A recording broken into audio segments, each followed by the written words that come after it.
Free Charleston restaurants are among the top 10 in the United States, according to TripAdvisor. And one of those restaurants is right here at the Charleston Place Hotel, the famous Charleston Grill. In this edition of Quintin's Close-Ups, I sit down one-on-one with the general manager of Charleston Grill, Mickey Bakst, one-on-one. And be sure to download the free Quintin's Close-Ups app in your Apple or Google Play stores. It's so good to see you. Quintin, Washington. It is even better to see you. Yes, sir. Nice to be back. Yes. And thank you for coming to see us the second time. Anytime. You know, I interviewed you in March of 2017 for Quintin's Close-Ups, and there was so much to talk about. Obviously, from Ben's Friends to really the keeping of the continuation of the Bleeding and King Street shuttle. But now, we're talking about some great news, particularly with the Charleston Grill. Because obviously, you guys got a great Christmas gift on December 4th. Your particular restaurant, Charleston Grill, was named one of the free Charleston restaurants among top 10 in the United States, according to TripAdvisor. That's amazing. That's unbelievable, and I'm absolutely thrilled to hear it. Thank you for telling me. Why didn't TripAdvisor let me know sooner? God, this organization. Yeah. Yes, we were named one of the top, in the top 10 of the top 100 in the country by the consumers, which means a lot to us because you can have journalists who have opinions, and it's one person writing their opinion. This is actually the opinion of thousands of people who have eaten here and other restaurants here in Charleston, and they've all written up what they thought was their best experience. So we're very thrilled and very honored. In Hall's Chop House, which I was just Hall's what? Hall's Chop House was on the list? Yes, sir. Forget it.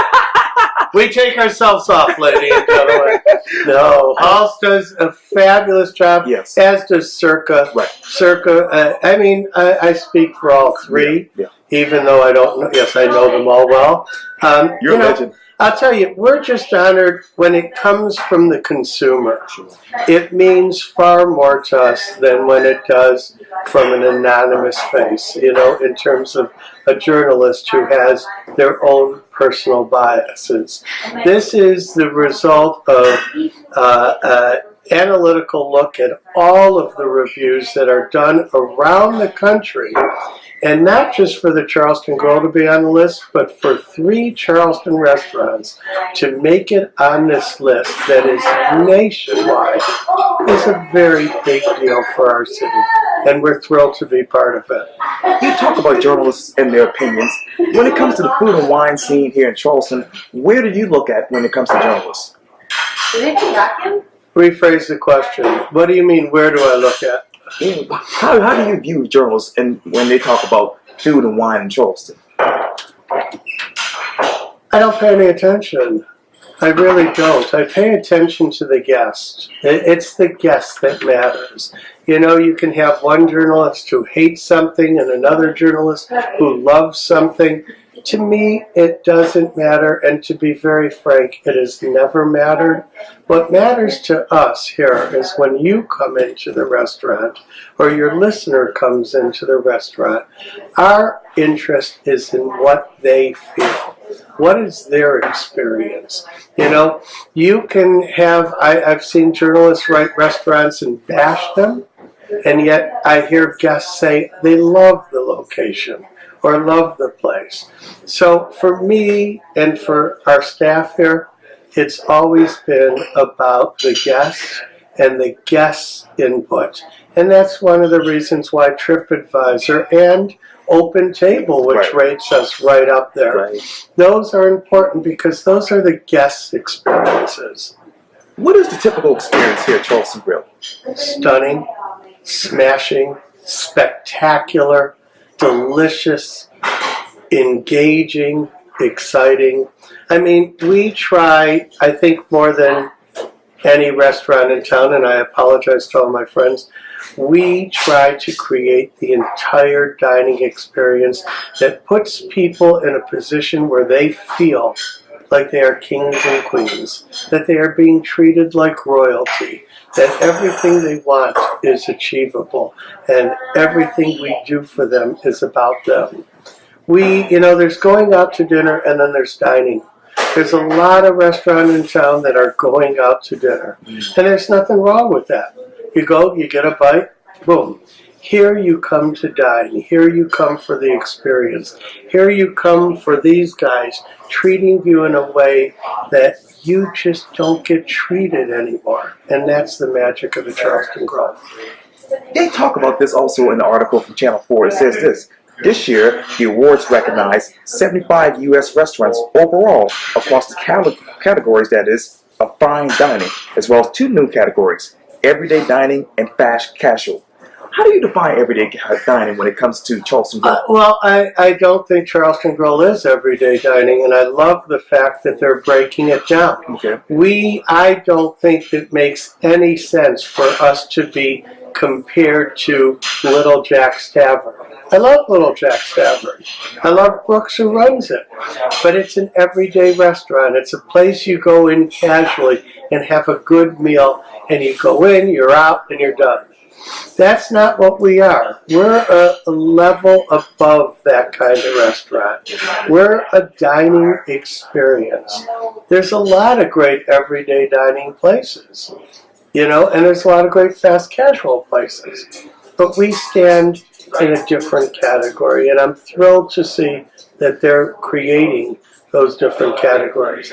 It's not fair to put, excuse me, Little Jack's picking arbitrarily one place, or Chow Bao Biscuit or somewhere like that, in the same category with the Charleston Grill. We're not the same experience. They don't want to be the same experience as us, and we're not their experience. We are a much more elevated, detail-oriented, customer-oriented experience. As a matter of fact, one of the TripAdvisor folks who came to your restaurant said this quote, "I have dined at many fine restaurants throughout the world, and this experience was among the best. Impeccable service, sensational cuisine, accompanied by an amazing jazz combo made for a memorable evening." That's it. That's what we want, is memorable evenings. Thank you, TripAdvisor. Yes. We appreciate it. They did great. And talk to me more about that. What do you want to say to the average person who looks at some negative reviews on TripAdvisor, but then you have these other ones who are saying, hey, this is an experience in a lifetime? Well, you know, everybody has their own opinion.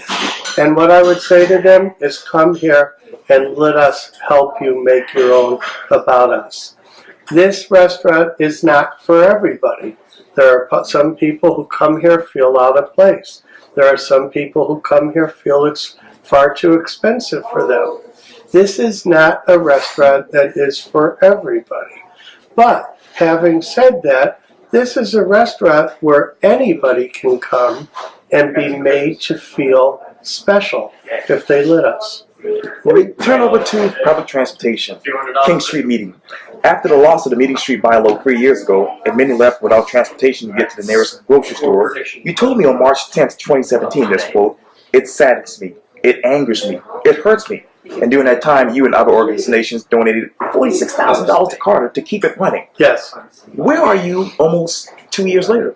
2 years later, it's up to the government and the city officials to do it. There's nothing more I can do. I cannot subsidize CARTA, plain and simple. It's up to them. It's horrible to me that this city hasn't figured out a public transportation system that is great for everyone. On the same hand, I've been educated a little bit, and it's striking to me that the workers in this community have not embraced the public transportation as much as they should. So it's a two-way street.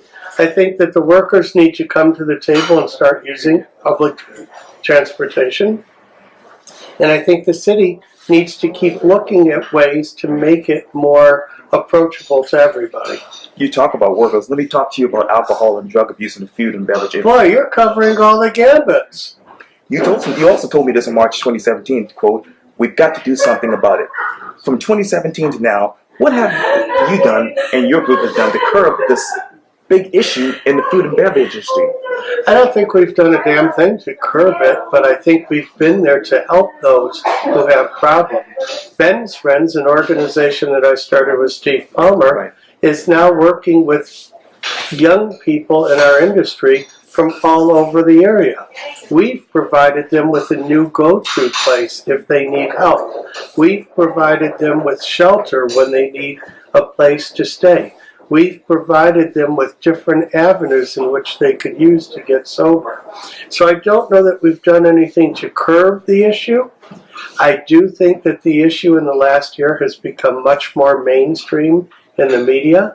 People are talking about it more. I doubt that we're going to eradicate it, but what we want to do in Ben's Friends is be there, and we do believe strongly that we've created a new place for people struggling with alcohol and drug addiction to come to and seek and find help.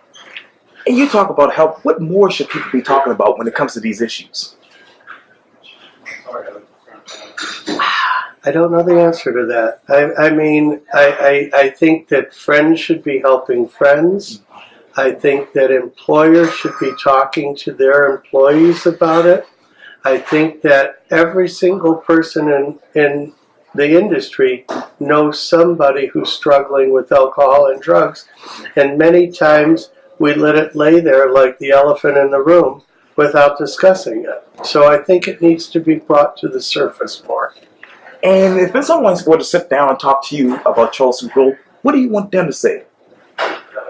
If they were to talk about Charleston Grill, or if they were to visit Charleston Grill? I got this. If they were to talk about the Charleston Grill, I want them to talk about the servers, the food, the atmosphere, the ambiance, the experience that was created.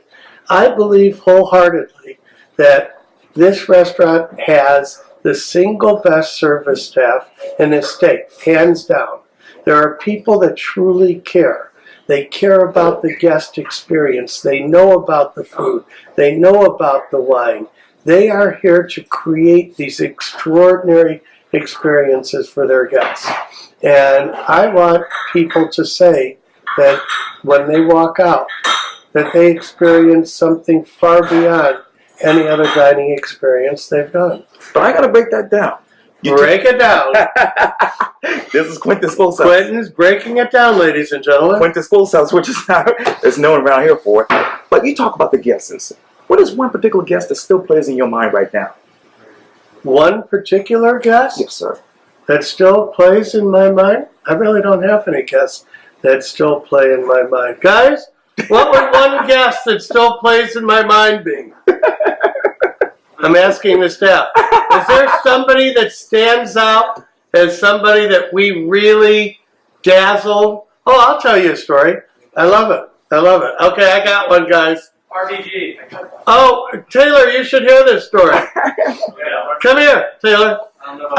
There was a guest that one of our servers waited on just maybe 10 days ago on a Sunday night. Wow. The guest fell in love with the wine that they had. The guest said, boy, I'd like to get them this wine. I'd like to buy some of this wine, but I don't live here.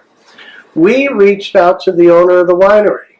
The owner of the winery called the guest personally and said, my name is Tim Snyder. I'm the owner of Fess Parker Winery, and the Charleston Grill said you would like some of my wine. Can I personally have it delivered to your home? Wow. That was a great guest experience. Yes. You talk about the food. Which food here at Charleston Grill describes you? The lamb, it's rich and meaty. It's succulent and tender. It sounds just like my wife describing me. And I could add a bad line, but I won't criticize it. It is all good. So from a year from now, if I were to talk to you for Quintin's School House, what do you want people to know about the Charleston Grill and its future?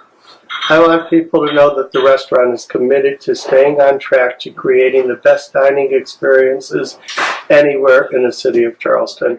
I want you to know we're committed to that goal. We intend on making that goal, and we intend on doing it day after day after day. That is amazing. All right? Thank you.